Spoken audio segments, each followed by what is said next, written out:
హిందూ నువ్వు టెర్రరిస్ట్ ఎట్లయితావు? నీకు అదే చెప్తున్నా బాబు. ఏంటిది అంటే ఇప్పుడు మీరు ఎందుకు టెర్రరిస్ట్ లైన్లో తెలుసుకోవాలి ఫస్ట్. ఓకే. టెర్రరిస్ట్ ఎందుకు టెర్రరిస్ట్ అవుతున్నాడు అంటే వాళ్ళ మత విశ్వాసాల ప్రకారంగా నువ్వు నీ అల్లాని నమ్మని వ్యక్తిని చంపేయడం వల్ల నీకు స్వర్గం లభిస్తుంది. అల్లాని నమ్మని వ్యక్తిని నువ్వు చంపేయడం వల్ల నువ్వు వానికి బెటర్ చేస్తున్నావు.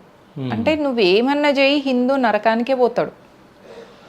ఇప్పుడు మీకు 1927లో అలీ బ్రదర్స్ అని ఇద్దరు కేరళలో మోప్లా రైట్స్ చేసిండు.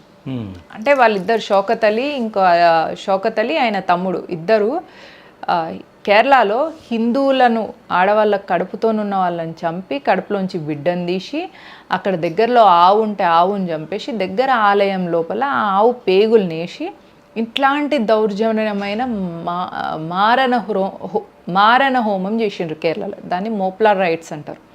అది చేసిన షౌకత్ అలీ బ్రదర్స్ ఏమన్నారంటే మోహన్ దాస్ కరమ్చంద్ గాంధీ ఒక సామాన్య ముస్లిం కంటే కూడా ఒక నీచమైన వ్యక్తి అని అన్నారు. ఎందుకంటే అతను హిందూ కాబట్టి. ఓకే.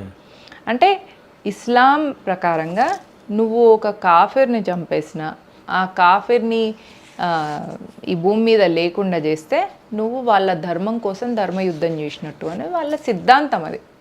ఆ సిద్ధాంతం ప్రకారంగానే వాళ్ళు ఎక్కడైనా ఇండియన్ ఆర్మీనే కానీ మొన్న పహల్గాంలో కూడా అందరిని చంపడానికి కూడా ఎందుకు ముస్లింలు వేరు హిందువులు వేరు ఎందుకు అన్నారంటే ముస్లింని చంపుకుంటే అల్లా బాధపడతాడు కాబట్టి ముస్లింలను పక్కకు ఉండమని హిందువులు చంపేశారు. అలా ఒకరిద్దరు ముస్లింలు చచ్చిపోయినారు. అది యాక్సిడెంటల్గా చచ్చిపోయినారు. వీళ్ళకి తెలియలేదు ఆ చచ్చిపోయిన వాళ్ళు ముస్లింలు అని.